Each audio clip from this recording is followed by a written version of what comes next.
Hello there. Hello there. So, when it comes to Obi-Wan Kenobi, I remember it being called Kenobi, a Star Wars story, and that's kind of what everyone refers to it as, even though they changed the name from Kenobi, a Star Wars story to Kenobi, and then from Kenobi to Obi-Wan Kenobi. But the best way I can describe Obi-Wan Kenobi is that, imagine you have a bag, and inside this bag there is a bunch of copper, and mixed in with the copper are a few nuggets of gold. And that's amazing. But then, the rest of the bag is filled with shit. That's pretty much how I would describe Obi-Wan Kenobi. At the end of the day, it's fine, but realistically, why was this a 6-episode miniseries when it should have just been a 2.5 hour movie? And that's just the weird thing with Obi-Wan Kenobi. When it came to the first 2 episodes, I thought they were good. I think episode 1 was pretty good. It was a nice, introspective character study of Obi-Wan Kenobi in a way. We got to catch up with him post Revenge of the Sith. What was he doing? We saw in a way that he has given up on the Jedi religion in some ways. He's being a old little hermit in a cave, hiding away from people, doing this weird job where he's cutting up meat and he's feeding it to his camel or something, and he's just spying on Luke, keeping an eye on him. And to be honest, I kind of enjoyed that stuff. Him on Tatooine was really good. I liked the dynamic he had with Owen Lars. I mean, we saw it in the trailer, obviously, when he goes to Owen and he's like, oh, when the boy comes of age, he must be trained. And Owen's just like you trained his father? Joel Edgerton as Owen Lars was so good in this show, and I kind of wish we got more of him because he's awesome. But when they dropped the first 2 episodes, I was happy with the show so far. There were a couple of things where I was just don't know if I'm digging this direction. I'll obviously get more into that in a second. But I very much felt yeah, this is good so far. I didn't mind Obi-Wan's character arc in episode 1 where he's sort of shunning the Jedi religion, and then by the end he sort of has to accept that he has to once again reconnect with the Force, become a Jedi again. Though it is weird that since he's being hunted by Inquisitors, he decides to openly dress like a Jedi and openly wear his lightsaber on his belt. That's a bit weird. And then episode 2 was okay. I kind of liked the ending when obviously Reva's yelling at Obi-Wan. She's like, oh, Anakin Skywalker's alive and all that kind of stuff. And you just see the terror in Obi-Wan's face. He's just like, wait, what? Huh? I loved that. And then obviously it just hard cut straight to Vader in the bacta tank. That was really good stuff. And those first 2 episodes ended and I was like, there's some shaky stuff here. I don't know what is up with the chase scenes that feel like they are from a weird Disney Channel film.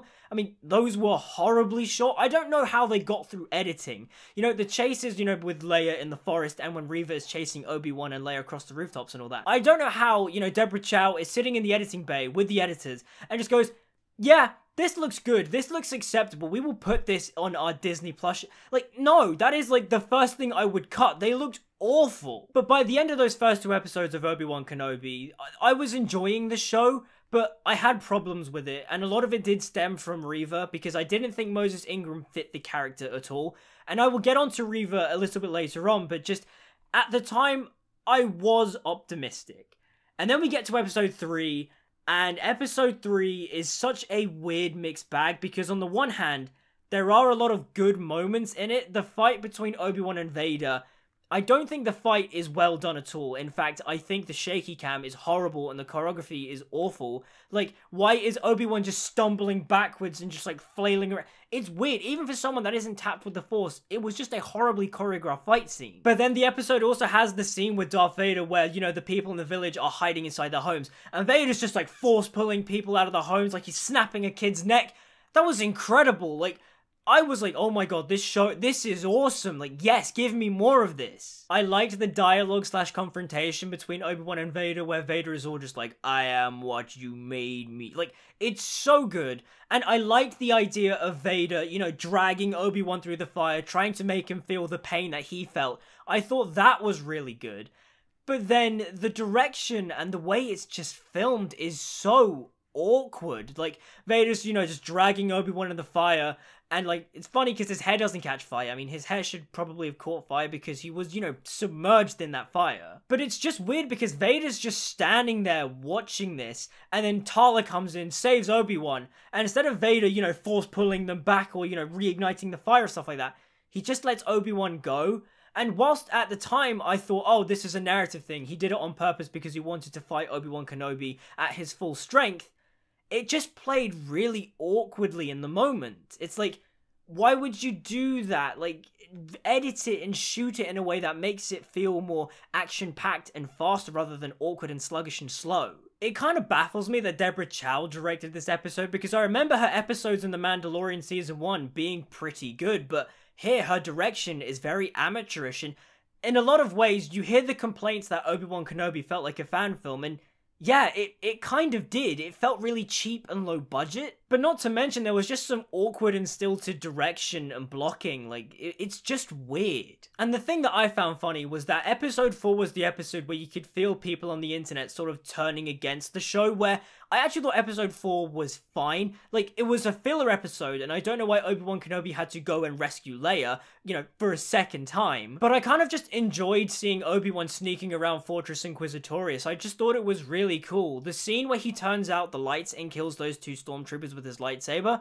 I thought that was really cool. Though, a nitpick I have is that why didn't his lightsaber cut all the way through? But the thing is that because the direction in the show was so awkward and weird that even a more or less fine episode that in any other show would have just been considered filler was well done. I didn't hate it. But then again, there are just absolutely horrendous and stupid things in that episode. Like, when he hides Leia under his coat, like, what kind of cartoony ass shit is that? What? Like, I know Star Wars is for kids and the prequels have a lot of, you know, silly and corny things like, you know, someone hiding under a coat or something like that.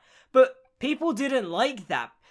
It's weird how, like, you can get past the prequels and the sequels and Disney still doesn't know what the audience wants. Just tell good stories. That's how you please the Star Wars fan base. I mean, obviously, you can't please everybody, but by just getting rid of these weird and stupid things that just are bad on paper, like, you pretty much can appease Star Wars fans, but no, they start doing weird and corny things like, you know, the weird Leia chases and, like, hiding Leia under the coat, like, who, when making this, was just like, yep, we're gonna keep that in because that's really funny? No!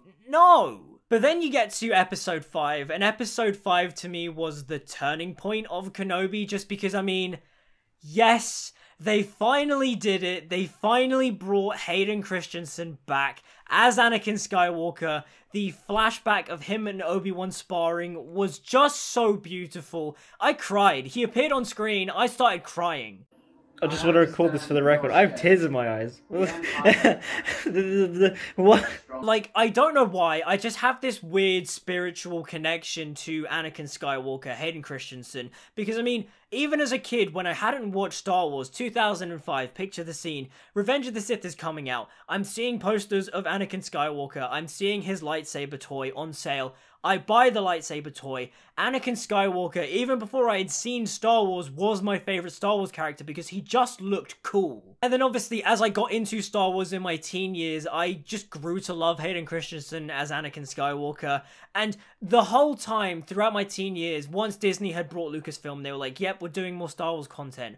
I kept saying, bring back Hayden Christensen to prove to people that he is not bad and he is a good actor and a good Anakin Skywalker, because I love him in Revenge of the Sith. But even in Revenge of the Sith, you still have to deal with George Lucas's awkward and stilted direction. And seeing him appear in Obi-Wan Kenobi was just... it was all I wanted, to be honest. I mean, I was very concerned because the most of Hayden we had seen in the previous episodes was that weird Force vision where he was like off in the distance in the Jedi robes, and then obviously him in the Bacta tank. And that was kind of it, and I was getting kind of pissed because I was like, you can't have Hayden Christensen show up on the press tour, basically promote, you know, the show, and you can't have him show up at Star Wars Celebration and have him go, "This is where the fun begins." Yeah! You know, having everybody all hyped up, just like, yeah!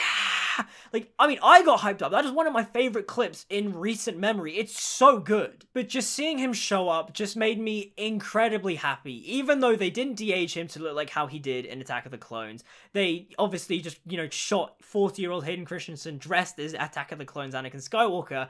And it's kind of the thing where you're kind of like, why didn't you make it Revenge of the Sith Anakin? Because then you could justify him being slightly older. Or even Clone Wars Anakin. I mean, that was something I was kind of hoping the show to do, was to give us a flashback of Obi-Wan and Anakin during the Clone Wars, and they'd be wearing the Clone Wars armor. But they didn't. But either way, I'm not going to complain. I love that flashback. I like the Obi-Wan Anakin sparring scene. I like the choreography of it. I mean, a lot of it is very much reminiscent of their duel on Mustafar in Revenge of the Sith, but they flip it in a way, and I love that they flip it to make it more playful and fun, but the choreography is still the same. The parallels to this and Revenge of the Sith is so good, and just seeing Hayden Christensen on screen as Anakin Skywalker having fun and also just being good. You know, the acting choices he was making were good, and just it made me so happy. And episode 5 has its bad moments, I'm not gonna lie. The whole show has a bunch of bad and crap moments. Reva just falls apart as a character. It's just...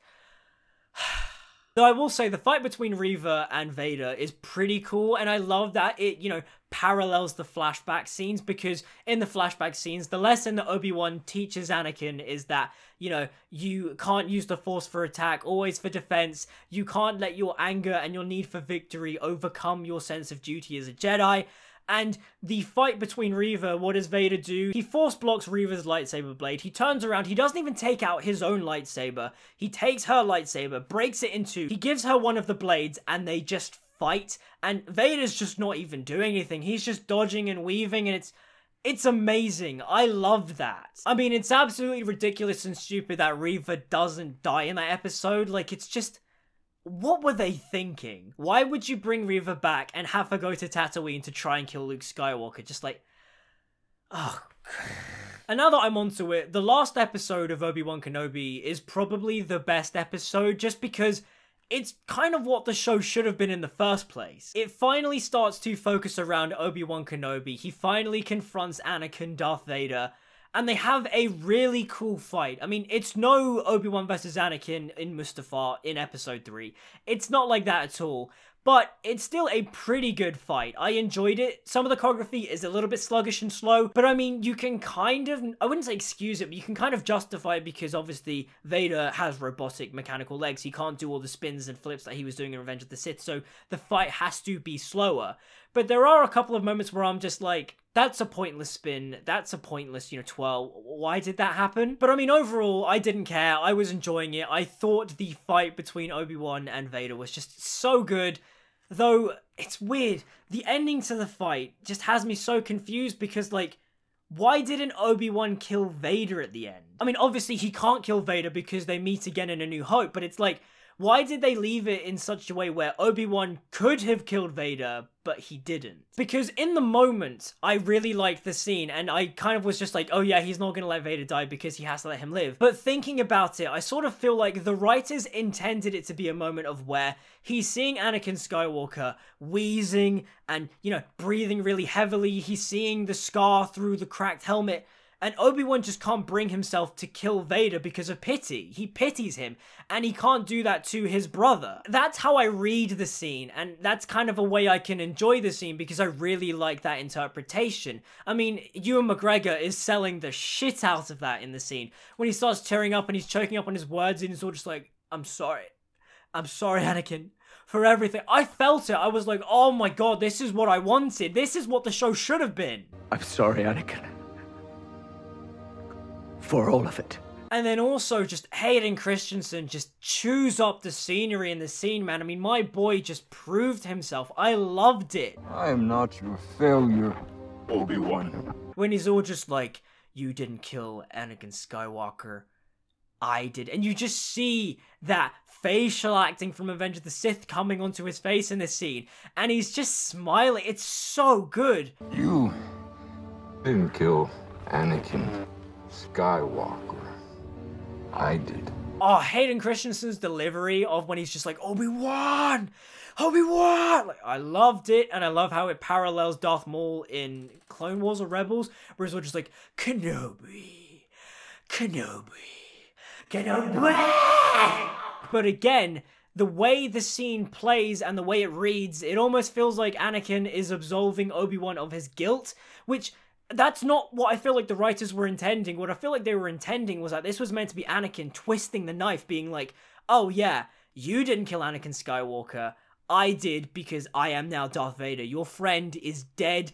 I feel like that's what the scene is supposed to be, but the way it plays and the way you can interpret it, it very much just feels like, you know, Anakin going, oh, hey, Obi-Wan, it's okay, don't worry, what you did to me, it's fine, like, you can move past it, it's fine. Like, it's weird, because to me, everything about that moment plays. I love it, I love Hayden Christensen's performance, I love Ewan McGregor's performance, I love that Anakin's eyes turn from his regular blue to his Sith red. I think that's amazing. I think the lighting of the lightsabers is incredible. When obviously Obi-Wan first beats Vader, his face is illuminated by the blue saber. But as Anakin defiantly, you know, Vader defiantly says, I killed Anakin Skywalker, you see the light shift from blue to red, and it's so good. I don't like the cinematography in the show, but when Deborah Chow and Chung Hoon Chung use the cinematography, the lighting of the sabers to do the storytelling, I loved it. But as the show was starting to wrap up, you know, Obi-Wan goes back to Tatooine, he sees Luke and he's all like, hello there. Hello there. The thing is with that moment is that at the time, I kind of just cringed when I was watching it. I was like, oh my god, he fucking said, oh my god, I hate that. But looking back at it now, I'm kind of happy that he does say it, because obviously it's the meme, but also I am happy he does say it. It's just that in the moment, I was just like, oh, for fuck, yeah, of course he's gonna say, of course. And then as he's going off into the distance, he sees the Force ghost of Liam Neeson's Qui-Gon Jinn, and that easily to me is the biggest wasted opportunity in this entire show. Like, how do you, like, get Liam Neeson back and not have him do something impactful and meaningful? Because the most he does is just go, oh, Obi-Wan, you didn't see me because you didn't believe, and now you believe you see me. And I'm like, Jesus imagery, Jesus metaphor, I get it. But as a fan, and even for Obi-Wan as a character in general, just, you have Qui-Gon show up for like 10 seconds and it doesn't really mean anything. It's pointless fan service. And look, at the end of the day, as the closing credits for episode 6 of Kenobi started to roll, I kind of just thought to myself, why wasn't this a movie? Why was this not just a 2-hour, 2.5-hour movie that is much more focused and sharp and focuses on Obi-Wan Kenobi as a character and as a real character study? Because at the end of the day, if you look at the runtime of this 6-episode miniseries, it's what, like 4.5 to 5 hours? But a lot of that is just pointless filler. I mean, they had to go and rescue Princess Leia twice.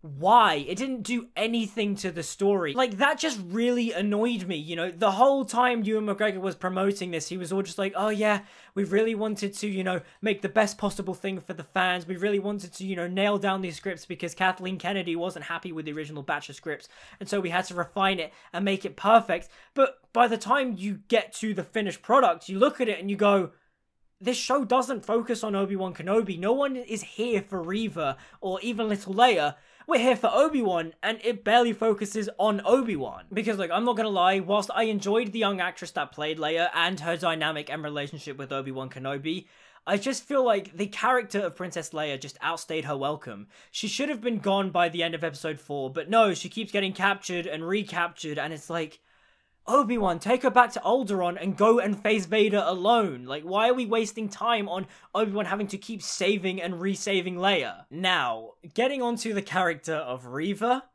Reva is an absolutely terribly written character. And no, it is not because a black woman is portraying this character. It is because the character on paper is fundamentally broken and is horribly written. So we find out that she was a youngling in the Jedi Temple during Order 66. She saw Anakin Skywalker, Darth Vader, kill a bunch of her friends, and so she decides to become an Inquisitor so she can get close to Darth Vader so she can kill Darth Vader. Why is she joining the dark side what? And the thing is that even after she's been beaten by Darth Vader, I mean, realistically, she should have died there. It was absolutely stupid that she kept surviving, but even then, she decides to go to Tatooine to kill Luke Skywalker for no reason. Like, she doesn't know Luke Skywalker is the son of Darth Vader, the son of Anakin Skywalker. Why did she go to Tatooine to kill... What? And then after she tries to kill Luke but doesn't go through with it because she realizes she has become the thing she hates, she starts crying to Obi-Wan about, like, have I become Vader? And Obi-Wan stupidly goes, no, you haven't. You've honored your friends because you didn't... Yes, she has become Vader. She was an Inquisitor. She's been, chopping up people's hands and killing Jedi all over the place. Yes, she has become the thing she hates. She was going to torture Leia. She was going to kill Luke. She was going to kill hundreds of other people. Like, yes, how is this character redeemable? Like, what is it with Disney and trying to make their morally ambiguous characters redeemable? They did it with Moon Knight, where, like, Moon Knight does this thing where he's just like, I'm not gonna kill Harrow because, I'm better than that. No, you're not. You've been killing people left, right, and center throughout the entire show. Why leave this one guy as an exception? Also, the rumors going around that apparently they're trying to spin off Reva and give her her own show, just, no. No one wants this. This character is awful. No. And the thing is that Moses Ingram is a good actor. From what I've seen of The Queen's Gambit, she was good. It's just that in this show, she is horribly miscast as Reva. In no way, shape, or form is she intimidating. She does not have a very scary or menacing presence on screen. In fact, her overall design and look for the character is too clean, too pristine. She's got a baby face. She doesn't have any scars or, inquisitorial tattoos or anything. She just walks around with a baby face shouting at people, and she's not scary. There's no gravitas to this character. She just walks around and just is like, I'm gonna kill Obi-Wan? Why is no one bringing me Obi? And it's like, what is this character? This performance is bad. This character is bad. See, my problem with Reva is that in the first couple of episodes, my only problem with her was Moses Ingram's performance. I just didn't think she was intimidating enough. I didn't think she was fit for the role. But as soon as they do the reveal that, she was the youngling and she's trying to kill Darth Vader and all that, it just made her character fall apart and just, it was bad overall. But another thing is that Reva's whole plan to kill Darth Vader makes no sense because she draws out Obi-Wan to draw out Darth Vader, and by doing so, that gives her the opportunity to try and stab him in the back. Like, you're an Inquisitor, and the way she talks to Vader in the episodes, it seems like they know each other, so she's had countless opportunities to try and kill Vader, so what? Also, the thing that really just pissed me off is that when she's revealing this to Obi-Wan, and she's all just like, why weren't you there?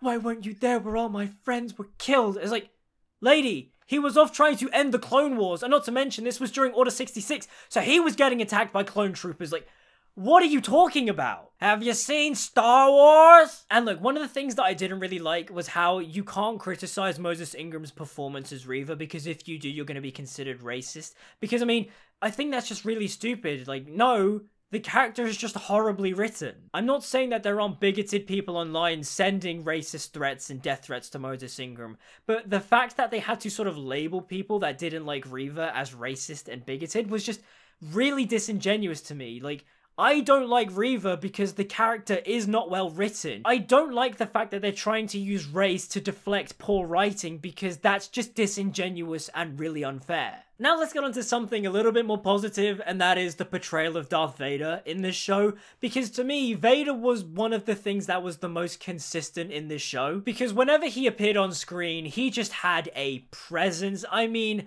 again, the scene in episode 3 where he, is just walking through the village trying to draw out Obi-Wan, he's like force pulling people and snapping kids' necks, and it's just like, oh my god, like, yes, I love Darth Vader. It's so good to just see Vader on screen. Like, I am dying for a Darth Vader TV show, but then again, if it's made by these people, I don't want it. But the thing is that Disney knows they can't fuck up Darth Vader, so even though there are people online that have issues with Vader in Kenobi, for me, I thought Vader was really enjoyable on screen. Whenever he showed up, I was like, yes, it's my boy. And again, I just love the scene where he's fighting Reva, and he's just not doing anything. He's just dodging and weaving, and it's so good because it just ties into the flashbacks of, Obi-Wan saying to Anakin that his need to be victorious will be his undoing. And that's exactly what happened to Reva. But not only that, it's just that Anakin is a showman. He's an incredibly skilled fighter. And even as Darth Vader, he doesn't care. He's just going to be all flashy and showy because that's what Vader is. Also, the thing that I found interesting is that Vader's voice in the show is done by the same AI software that they did for Luke in the Book of Boba Fett. But I think for Vader, it works much better because obviously James Earl Jones' performance as Vader is meant to be more cold and robotic. And so the change in tone is not as jarring as, say, with Luke in Book of Boba Fett. Because whilst I enjoyed seeing Luke in Book of Boba Fett, I won't lie, rewatching his scenes, they are really weird because obviously there is the deep fake technology, but also the voice modulation's just a bit, I don't know, it's like, get up. Always get up. Like, it's off. And whilst there are moments where Vader's voice is slightly off, it's not nearly as jarring as Luke in Book of Boba Fett because Vader is meant to sound robotic. When it comes to the technical side of the show, this show just looks incredibly cheap and ugly. I hate the cinematography for the show, and I refuse to believe that this was shot by Chung Hoon Chung. Chung Hoon Chung shot Last Night in Soho, and whilst I have narrative problems with the Last Night in Soho, the overall technical aspect, the filmmaking and cinematography side to Last Night in Soho is fantastic. And looking at Obi-Wan, I refuse to believe that this show is shot by that same man. Not to mention that the shaky cam in this show was awful. I mean, it just isn't Star Wars. Aside from Rogue One, no other Star Wars project uses shaky cam. Shaky cam just isn't part of the cinematic language of Star Wars. Star Wars is always carefully composed and framed shots, panning, dollying. There is never any shaky cam or handheld cam. Star Wars is very classic and stylistically Hollywood. But in this show, it's just used as a crutch to hide either poor choreography or bland set design. And speaking of set design, this show really just highlighted the limitations of the volume, because I remember when Mandalorian Season 1 came out and we were all just like, whoa, this technology is insane. Like, I think we're no longer gonna need sets anymore. Just build volume stages and just design everything in the computer. But this show really just shows the limitations of the volume. I mean, you look at shots in episode 5 when Reva and the stormtroopers are doing their siege on the cave, and it just looks horrible. Like, not only is the blocking of the stormtroopers just awful, but there's no depth and dimension to it. You can just tell they are just standing in a room full of, dirt on the floor, and the volume stage is being lighted, and the CGI rendering of the backgrounds is done. It's just, it doesn't look right. You need practical sets to help fill in everything, because otherwise it just looks like an empty space. But another problem I had with the show was the music. Where is the Star Wars music? The music in this show was just really hit and miss. The iconic John Williams Star Wars themes do show up in the final episode. You get the Imperial March, you get Leia's theme, you get the Force theme. But the rest of the show, aside from episode 5 and the flashback scenes, don't have any iconic Star Wars music aside from the new Obi-Wan Kenobi theme. But even then, the Obi-Wan Kenobi theme sounds a lot like the Spider-Man PS4 theme, and it's off-putting. It's very jarring. It's like, whilst the theme is good, it sounds like Spider-Man PS4, and so in my brain, I'm like, this doesn't sound like Star Wars. Which is weird because John Williams composed the theme, so I don't know. But it's like, you really need the Star Wars music. This is Star Wars. The Obi-Wan and Darth Vader fight in the finale feels hollow and cheap compared to Obi-Wan versus Anakin in Revenge of the Sith, because there is no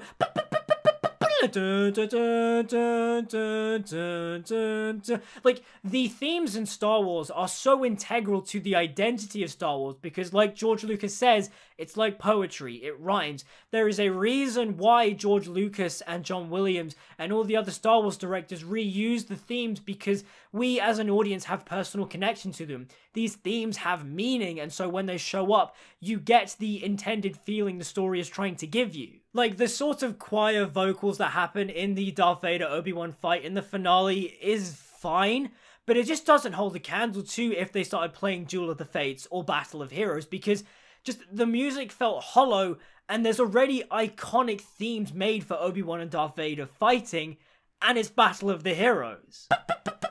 Like,